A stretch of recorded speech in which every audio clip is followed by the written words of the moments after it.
In today's demonstration, we'll discuss how Clear Sky IGA can drive efficiencies within your existing security incident response program. Here we're monitoring the CISO reporting overview, where we can track the response times for identifying and containing security incidents across the enterprise. I'll walk you through how Clear Sky IGA can help improve these numbers across the detection, analysis, contain, and recovery of a security incident. The first stage we'll talk about is detection. We'll go to the list of existing security incidents, and you'll notice here we have several privileged escalation detections that have occurred. Clear Sky is constantly monitoring across the enterprise all the access that is being granted, and if we find that access was granted out of the standard processes where an approval occurs, we'll flag and generate a security incident for investigation. Today we'll be looking at another type of incident, which is a phishing attack, which is commonly known across most enterprises. It looks like Able Tutor clicked on a suspicious link, and now we need to analyze what the potential impact of a bad actor within our organization using Able Tutor's credentials could be. So let's go ahead and click into that security incident. We'll start with the overview and details that Able provided us, but really we're going to start on the investigation tab.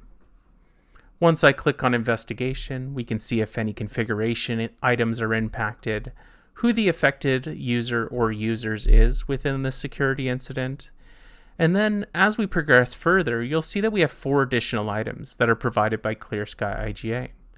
The first item are the related accounts to those affected users. So in this case, I can click on related accounts and see that we have access across all the different enterprise applications that we're using.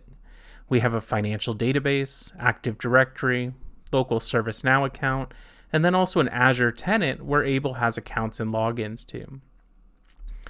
We can dig further and look at the related entitlements. So what access rolls up to those accounts, and what is the potential impact to different services within the organization? And even more important, what privileged access does Able Tutor have? Here we can see he actually has full admin rights to the local ServiceNow system where we're working the security incident now. So if the bad actor was able to gain access to the security incident, he would know exactly what we are doing and be able to, pivot and attack in different vectors. So the first thing we want to do to contain this security incident is start by disabling Able Tutor's access.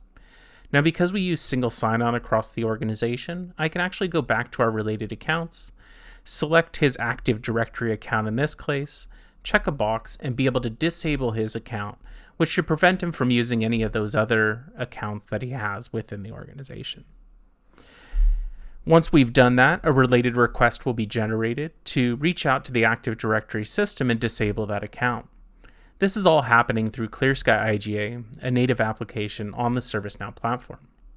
From here, we'll get a response back from the Active Directory system letting us know that that account has been disabled. It may take a few seconds, but it's much quicker than routing a ticket to the Windows team to perform this activity for you. And the complete evidence and audit of these activities and responses will also be tracked in our after-action report that is generated by the security incident response application. So here we can see we've now disabled and contained the security incident so that even if someone does have Able Tutor's credentials, they can no longer attack other vectors or gain access to other resources that Able had access to. The next step, of course, would to generate a response task to local IT teams. Maybe they need to re-image his computer, take any malware off that may have been added. And then once that's been done, we can move on to recover Able's access within the system itself. So let's just pretend for demo purposes that someone went ahead and cleaned up his computer. Once they're done with that, we can now come back to the related request where we had disabled access, click the checkbox to the left of disable, and we can restore the access at this point.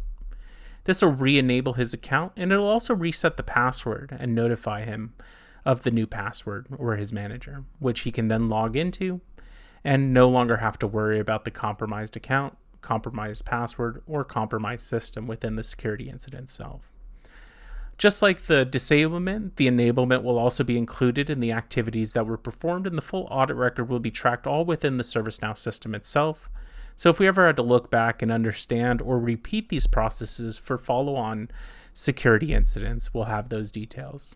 And now we're completed, and if we go back to the related accounts, we should see that his account is now active and his password was also set as part of this process. Once done, we can go ahead and complete this security incident, and for something that used to take 12 hours to contain, we've now gotten it down to just a few seconds.